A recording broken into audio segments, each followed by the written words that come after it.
Ruth was 71 years old, sitting at her kitchen table in Asheville, North Carolina, with a cup of coffee that had gone cold an hour ago. The house was quiet. Not peaceful quiet. Empty quiet. Her daughter had called on Sunday. Her son had texted on Tuesday. 3 words. "Hope you're good," she typed back. "I'm great, honey." She wasn't great. She looked at the phone sitting face down on the table. She thought about the 3 people in her life who still called without a reason, just to hear her voice. And then she thought about how slowly, over the years, that number had gotten smaller. She didn't know what to name what she was feeling, but she already knew it wasn't something a doctor could fix. Most people assume that loneliness after 65 comes from losing people. That is not quite right. The research tells a different story. A 2023 study published in the Journal of Gerontology found that adults over 65 often have the same number of people in their lives as they did at 50. What changes is the quality of those connections, the warmth, the realness, the feeling of being truly known. You may not have lost people. You may have simply lost the right kind of people. By the end of this video, you will understand 3 types of relationships that shape everything after 65.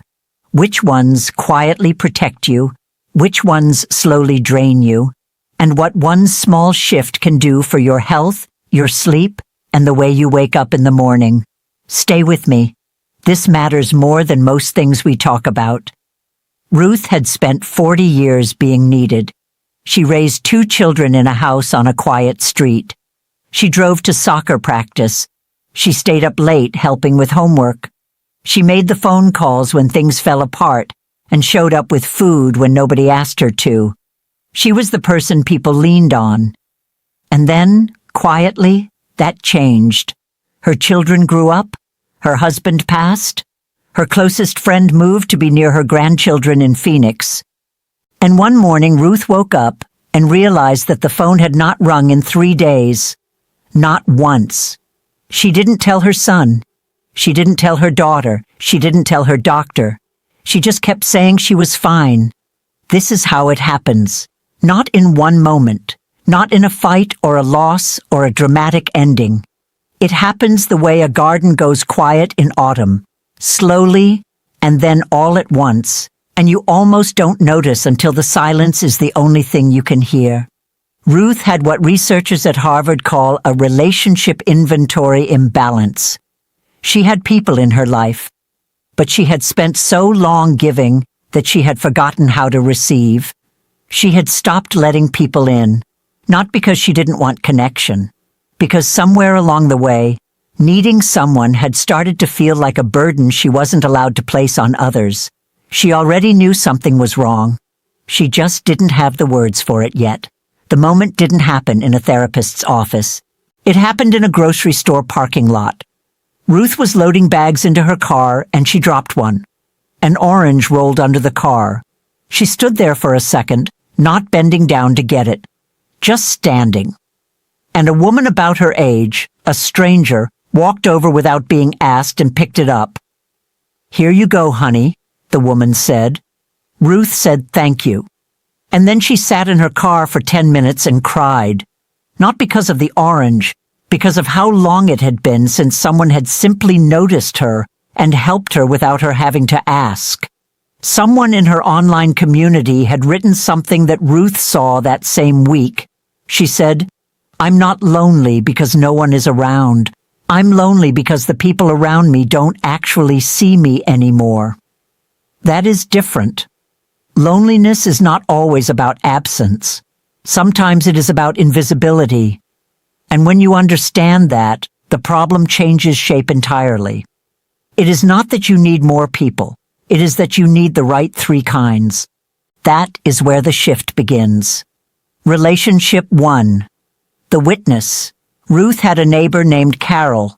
Carol was 74. They had lived 3 houses apart for 11 years and mostly just waved.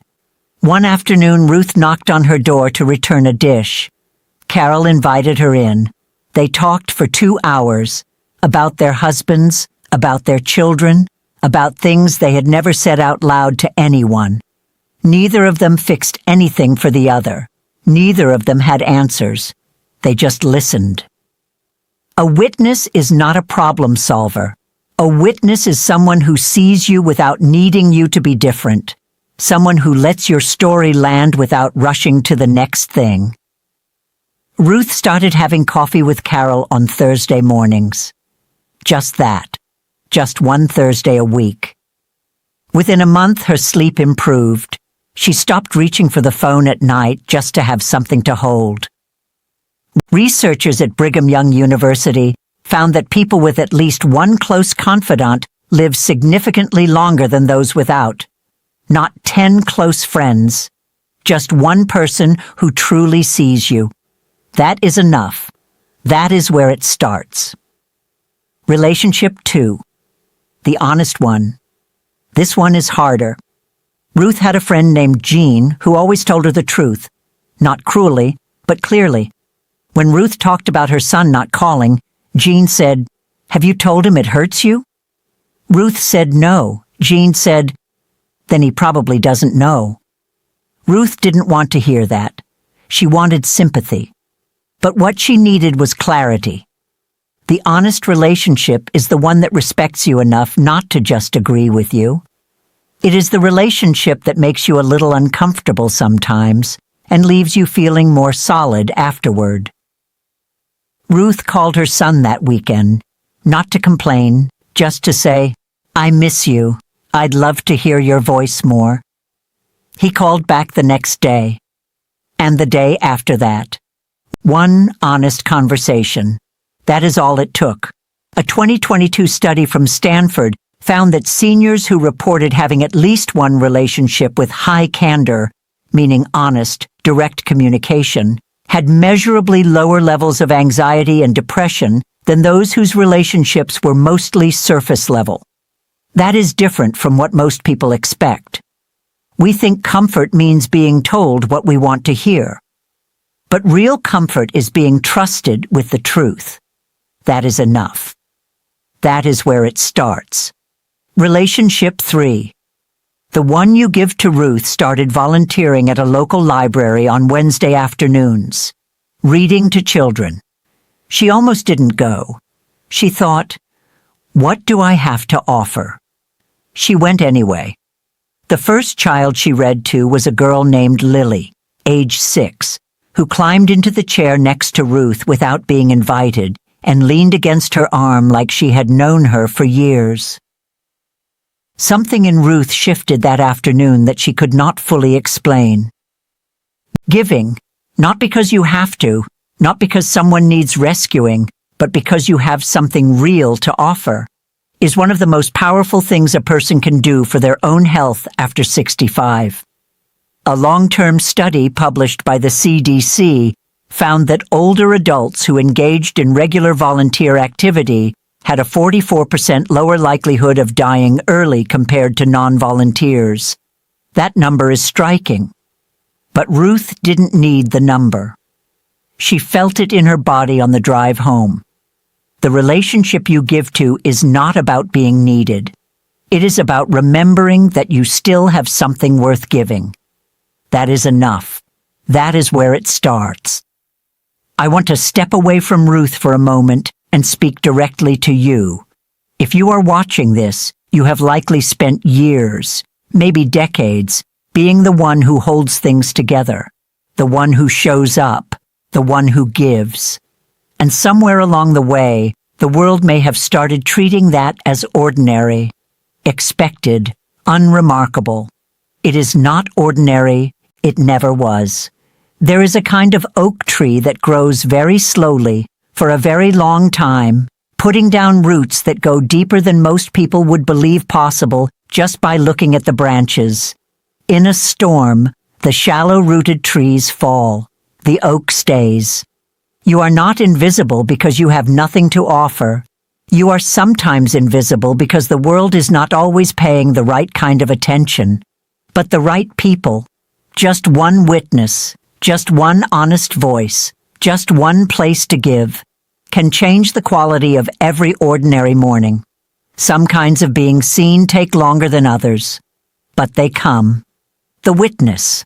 Find just one person this week who lets you talk without fixing, not a large circle. Just one. Sit with them. Let yourself be seen. That is enough. That is where it starts. The honest one. Think of the person in your life who tells you the truth with kindness.